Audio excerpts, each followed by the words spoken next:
दोस्तों नमस्कार, स्वागत है आपका यूट्यूब चैनल एबी टेक में। दोस्तों इस वीडियो में हम बात करेंगे कई सारी महत्वपूर्ण अपडेट्स के बारे में। जैसा कि आप लोग जानते हैं, एलटी ग्रेड की भर्ती का विज्ञापन जो है 28 जुलाई को आएगा और 28 जुलाई से आवेदन की प्रक्रिया शुरू हो जाएगी। यहाँ पर बहुत से ऐसे अभ्यर्थी हैं जो एलटी ग्रेड में ओवर एज हो चुके हैं और आयु में छूट चाहते हैं, तो इन्होंने अपना अभियान तेज कर लिया है। क्या है, कैसे है, क्या है, सारी अपडेट आपको इस वीडियो में आगे बताऊंगा। इसके साथ ही बहुत से हमारे ऐसे टीचर हैं जो कि एडेड विद्यालयों में कार्यरत हैं, टीजीटी और पीजीटी में कार्यरत हैं। वो लोग अब एलटी ग्रेड में जाना चाहते हैं। खासतौर पर जो टीजीटी टीचर है वो एलटी ग्रेड में जाना चाहते हैं, तो पूछ रहे थे क्या यहाँ पर हमको वेतन संरक्षण का लाभ मिलेगा या नहीं मिलेगा। आपको बता दें, वेतन संरक्षण के तहत जो आपका पिछला वेतन होता है वो आगे जाके आपकी नई भर्ती में वहीं से आपका वेतन स्टार्ट होगा, जिससे आपका वेतन कम नहीं पड़ता है। मतलब मेरा ये है कि आपको जो है सैलरी प्रोटेक्शन मिल जाता है। इसके साथ ही स्कूलों के बाद अब पुलिस चौकियों का मर्जर भी है। ईसीसी एजुकेटर की कुछ जिलों से भर्तियां आई हुई हैं, तो सारी अपडेट इस वीडियो में आपको बताऊंगा, तो वीडियो को आप लोग अंत तक देखना। वीडियो में आगे बढ़ने से पहले जो भी अभ्यर्थी एलटी ग्रेड की तैयारी कर रहे हैं उनके लिए बेस्ट बुक की सूचना हो। आज इस वीडियो में हम बात करने वाले हैं एलटी ग्रेड 2025 की बेस्ट बुक के बारे में, जो कि चक्षु प्रकाशन की है। यहाँ पर आप लोग देखें, सामान्य अध्ययन की बुक है जो कि 2025 के सिलेबस के अनुसार जीएस का पूरा कंप्लीट सिलेबस यहाँ पर दिया गया है। आप लोग जानते हैं लोक सेवा आयोग की सभी भर्तियों में जीएस कंपलसरी है। एलटी ग्रेड में भी 30 नंबर का यहाँ पर आपका जीएस रहेगा, तो जीएस का कंप्लीट सिलेबस यहाँ पर आपको मिल जाएगा। इसके साथ ही जीएस में क्या क्या टॉपिक पूछे जाएंगे उनका कंप्लीट यहाँ पर कवर दिया गया है। यहाँ से आप अपना देख पाएंगे क्या क्या हमको यहाँ पर पढ़ना है। इसके साथ ही एलटी ग्रेड 2018 का कंप्लीट पेपर भी दिया गया है कि कैसे यहाँ पर प्रश्न पूछा गया था, किस लेवल का आपका पेपर था। इसके अलावा यहाँ पर जितने भी जीएस के विषय संपूर्ण सिलेबस को डिटेल से और अच्छी लैंग्वेज के साथ एक्सप्लेन किया गया, ताकि कोई एवरेज बच्चा भी होगा तो वो भी आसानी से इसको समझ सकता है। एलटी ग्रेड जीएस की बुक के साथ ही इनकी अलग अलग विषयों की सब्जेक्ट वाइज भी बुक आती है, जैसे कि हिंदी की, गृह विज्ञान की, गणित की, नागरिक शास्त्र, इंग्लिश, विज्ञान, जीव विज्ञान, तो सभी विषयों की यहाँ पर बुक्स अवेलेबल हैं। आप लोग इनको परचेज करके और भी अपने तैयारी को स्ट्रॉन्ग कर सकते हैं। ये सारी बुक्स आपको अमेजन, फ्लिपकार्ट, स्नैपडील, मीशो और चक्षुबुक्स.com पर मिल जाएंगी। ठीक है, तो यहाँ से आप इनको ऑनलाइन मंगवा सकते हैं घर बैठे। तो लिंक वीडियो के डिस्क्रिप्शन बॉक्स में दिए गए, आप लोग एक बार चेकआउट जरूर कर लेना। वीडियो में बढ़ते हैं आगे। सबसे पहले हम लोग शुरुआत करते हैं आज के वीडियो की इस खबर से। लिखा कि भर्ती में देरी से अभ्यर्थियों को आयु सीमा में राहत की दरकार है। राजकीय विद्यालयों में 7 साल बाद एलटी ग्रेड की भर्ती शुरू होने जा रही है। ऐसे में बहुत सारे अभ्यर्थी ओवर एज हो चुके हैं और इन लोगों को यहाँ पर जो तगड़ा झटका लगा है। ऐसे में सरकार से निवेदन है, लोक सेवा आयोग से निवेदन है, मुख्यमंत्री से निवेदन किया गया है कि इस भर्ती में जो है 5 साल की कम से कम छूट दी जाए। और तर्क दिया गया कि जिस प्रकार पुलिस भर्ती में छूट दी गई थी उसी प्रकार यहाँ पर भी छूट दी जाए, ऐसा अभ्यर्थियों का कहना है। छात्रों का कहना है कि यहाँ पर जो आयु की गणना है वो 2025 से ना करके 1 जुलाई 2019 के आधार पर की जाए, जिससे छात्रों को ऑटोमेटिक छूट मिल जाएगी। मतलब जो गणना है वर्तमान में 1 जुलाई 2025 से हो रही है, तो यहाँ पर छात्रों की मांग है कि 1 जुलाई 2019 के आधार पर आयु की गणना की जाए, जिससे जो ज़्यादा से ज़्यादा अभ्यर्थी यहाँ पर ओवर एज हो चुके हैं वो सब यहाँ पर आवेदन कर पाएंगे। प्रतियोगी भाई बहन हैं कि जिनकी उम्र 40 क्रॉस कर गई है, तो उन्हीं मुद्दों को लेकर के मीडिया के माध्यम से सरकार तक हमने अपनी बात पहुंचा दी है कि सरकार जो है इस पर विचार करे। जैसे पुलिस की भर्ती में 1992 नियम के तहत जो है एक मानवता के आधार पर पुलिस के अभ्यर्थियों को छूट मिली थी, उसी तरीके से प्रतियोगी छात्रों के दर्द को और उनकी समस्याओं को समझते हुए उत्तर प्रदेश की सरकार को इस पर विचार करना होगा। और उत्तर प्रदेश लोक सेवा आयोग, क्योंकि इसमें छात्रों की कोई भी गलती नहीं है, सब की सब गलती उत्तर प्रदेश लोक सेवा आयोग के अधिकारियों की है।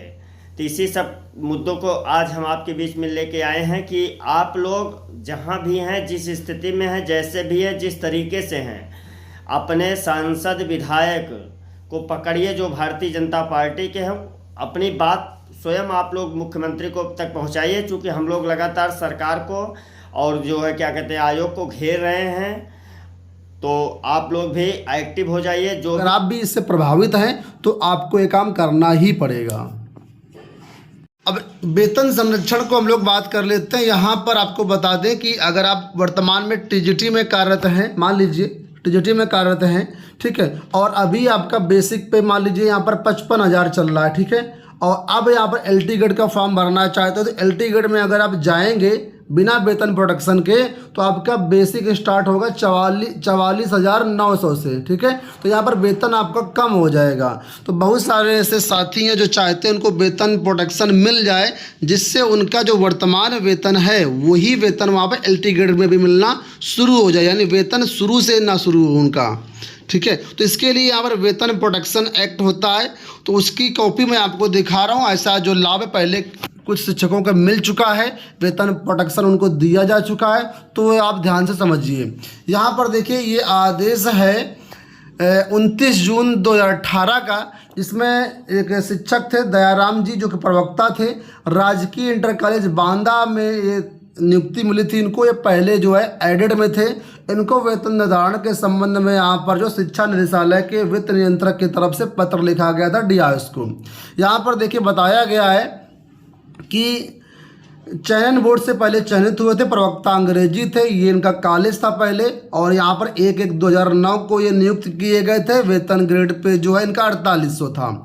इसके बाद लोक सेवा आयोग से चयनित होकर के प्रवक्ता अंग्रेजी में गए, राजकीय इंटर कॉलेज बिल्लाव बांदा में इनका चयन हुआ था 18/11/2010 को, और यहाँ पर जो है वेतन बैंड सेम था।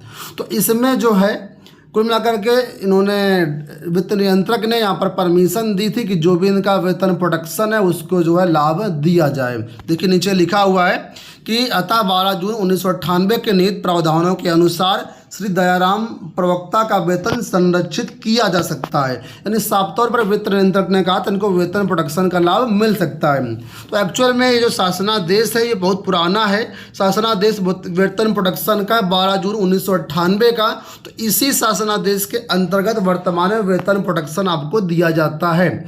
तो ऐसे कई शिक्षकों के उदाहरण हैं जिन्होंने वेतन प्रोटेक्शन का लाभ लिया, तो आपको भी यहाँ पर मिल सकता है, लेकिन इसके थोड़ा मशक्कत आपको करनी पड़ेगी। तो अगर आप वर्तमान में टीजीटी में हैं और जाना चाहते हैं एलटी ग्रेड में तो बिल्कुल जा सकते हैं।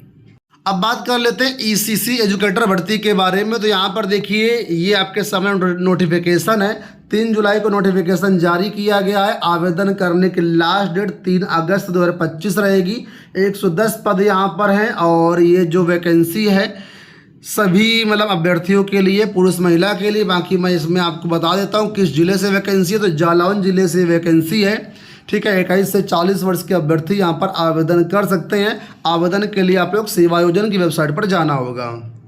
इसके साथ ही यहाँ पर दूसरी वैकेंसी है जो कि फतेहपुर जिले से आई हुई है, ठीक है। सेम वही वैकेंसी है यहाँ पर भी, ईसीसी एजुकेटर की पुरुष महिला सभी अभ्यर्थियों के लिए है। 171 पदों पर ये वैकेंसी आई हुई है। और यहाँ पर देखेंगे तो safest world facilitators private limited की तरफ से 11 जुलाई की वैकेंसी जारी की गई है। 27 जुलाई तक यहाँ पर आप आवेदन कर सकते हैं। तो फिलहाल ये इन 2 जिलों से अभी वैकेंसी चल रही है। इससे पहले मैंने वीडियो बनाया था कहाँ कहाँ से वैकेंसी चल रही है।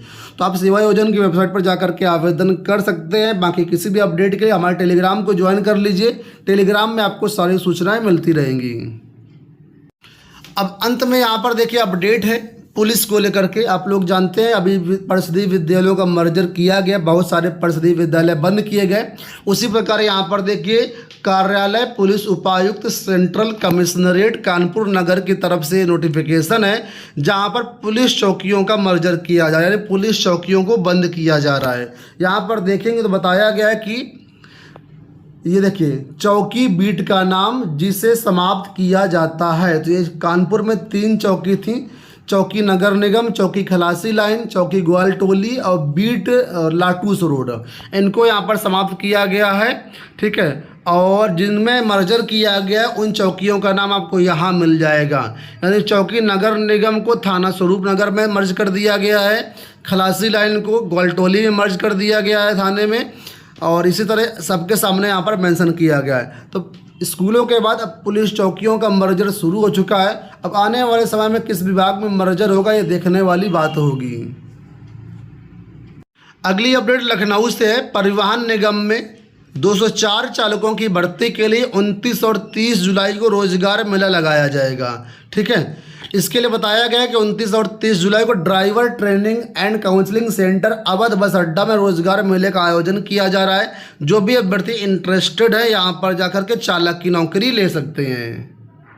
अंत में यहाँ पर देखिए अपडेट के विश्वविद्यालय कॉलेजों में पदोन्नति से लेकर के परीक्षा प्रक्रिया तक होगी ऑनलाइन। प्रदेश में उच्च शिक्षा को डिजिटल, पारदर्शी और सुगम बनाने के लिए समर्थ पोर्टल को वर्तमान सत्र में सभी विश्वविद्यालयों और कॉलेजों में पूरी तरीके से लागू करने की तैयारी है। ये केवल प्रशासनिक प्रक्रिया को सरल बनाएगा बल्कि उच्च शिक्षा को तकनीकी रूप से सक्षम और पारदर्शी बनाएगा। तो भविष्य में जो भी विश्वविद्यालय कॉलेजों में पदोन्नति होगी, ठीक है, वो सारी चीज़ें जो है ऑनलाइन कर दी जाएंगी समर्थ पोर्टल के माध्यम से। दोस्तों ये होगा आज की सारी सूचनाएं। इस वीडियो में इतना ही। धन्यवाद।